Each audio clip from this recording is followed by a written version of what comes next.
Se alguém perguntasse qual é a relação entre a graça de Deus e o dinheiro, muitos teriam dificuldade em responder. No entanto, é exatamente isso que Paulo faz em 2 Coríntios 8.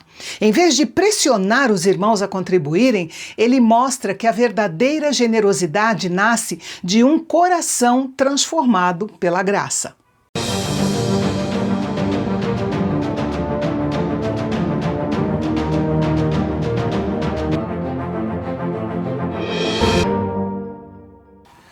Paulo começa o capítulo tratando de um assunto bastante prático, uma grande coleta que estava sendo organizada entre as igrejas formadas por cristãos gentios para socorrer os irmãos de Jerusalém que enfrentavam um período de grande necessidade, provavelmente causado por uma fome severa.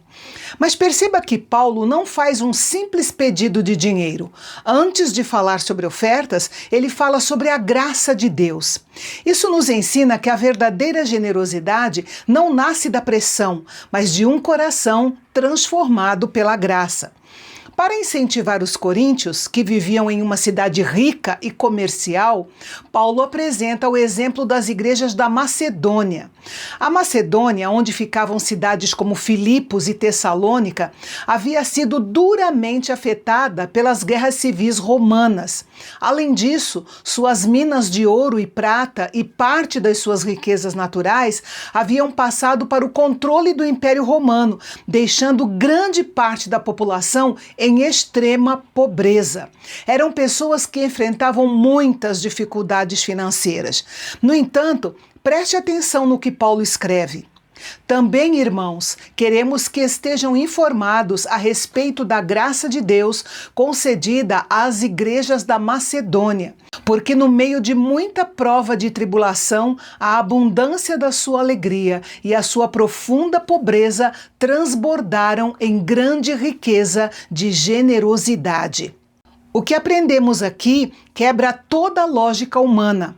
Paulo mostra que muita tribulação e a profunda pobreza das igrejas da Macedônia resultaram em uma generosidade extraordinária. Além disso, o texto diz que os próprios macedônios insistiram e até imploraram pelo privilégio de participar dessa oferta. Eles não contribuíram porque tinham dinheiro de sobra. Eles contribuíram porque transbordavam de amor por Deus e pelos irmãos. Perceba que a verdadeira generosidade não depende do tamanho da conta bancária, mas da disposição do coração. Quem aprende a ser fiel no pouco também estará preparado para ser generoso quando tiver muito. Depois de usar o exemplo dos macedônios, Paulo traz o argumento definitivo, que é o coração teológico deste capítulo. Ele escreve: pois vocês conhecem a graça do nosso Senhor Jesus Cristo, que sendo rico, se fez pobre por amor de vocês, para que, por meio da pobreza dele, vocês se tornassem ricos. Paulo muda o conceito do que significa ser rico ou pobre. Jesus, o dono de todo o universo, renunciou aos seus privilégios celestes, esvaziou-se e assumiu a condição humana mais simples para nos dar acesso à herança eterna.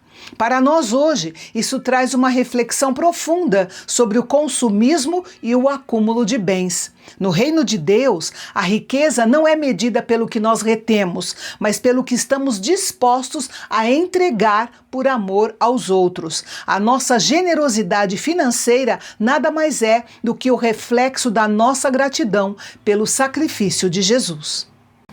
Paulo lembra que os coríntios haviam iniciado essa coleta no ano anterior, mas por algum motivo ela não havia sido concluída. Por isso, ele os incentiva a terminar aquilo que haviam começado. Ao mesmo tempo, Paulo deixa um princípio muito importante. Deus não espera que alguém dê o que não possui. Ele escreve: porque se há boa vontade, a oferta será aceita conforme o que a pessoa tem e não segundo o que ela não tem. Deus não mede nossa fidelidade pelo valor da oferta, mas pela disposição do nosso coração. Depois Paulo apresenta o princípio do equilíbrio. Ele cita o episódio do maná no deserto. Todos os dias, Deus enviava o alimento necessário para o povo. Quem recolhia muito não conseguia guardar para o dia seguinte, porque o maná estragava. Quem recolhia pouco, ainda assim tinha o suficiente para suprir sua necessidade.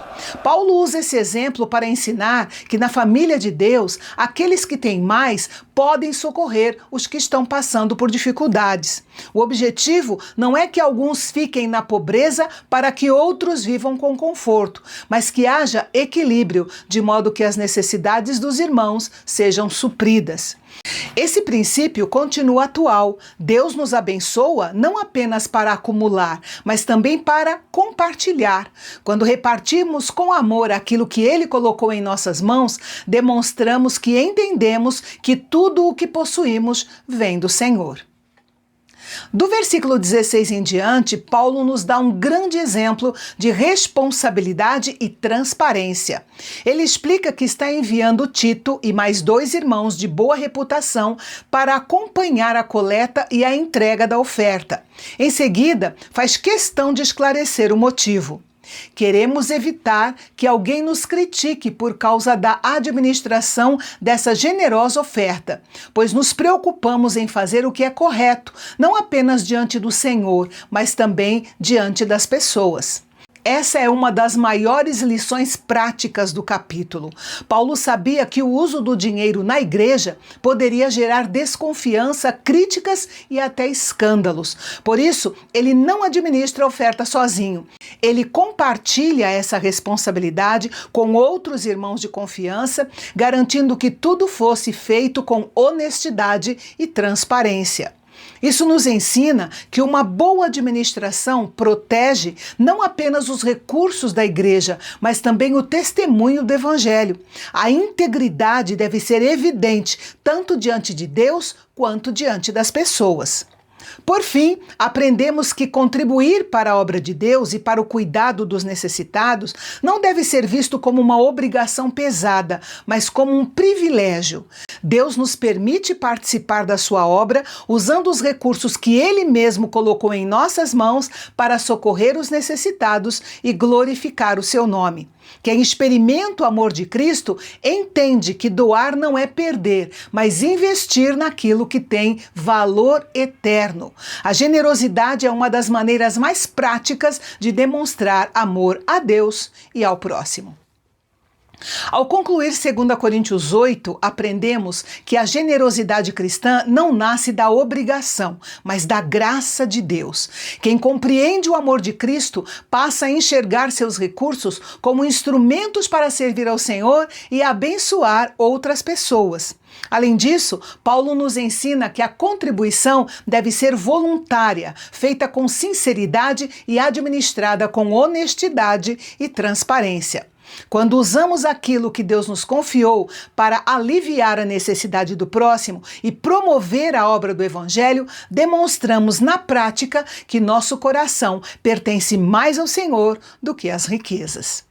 E a mensagem de esperança deste capítulo é: quem aprende a viver com generosidade descobre que Deus nunca deixa faltar o necessário. Sua graça sempre é suficiente.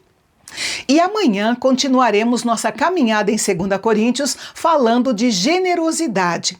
Paulo mostrará por que a Bíblia diz que Deus ama quem dá com alegria e como a generosidade pode transformar vidas e glorificar o Senhor. Eu espero você amanhã aqui no Canal Bendito, o nosso canal de Fala Fácil. Que Jesus te abençoe.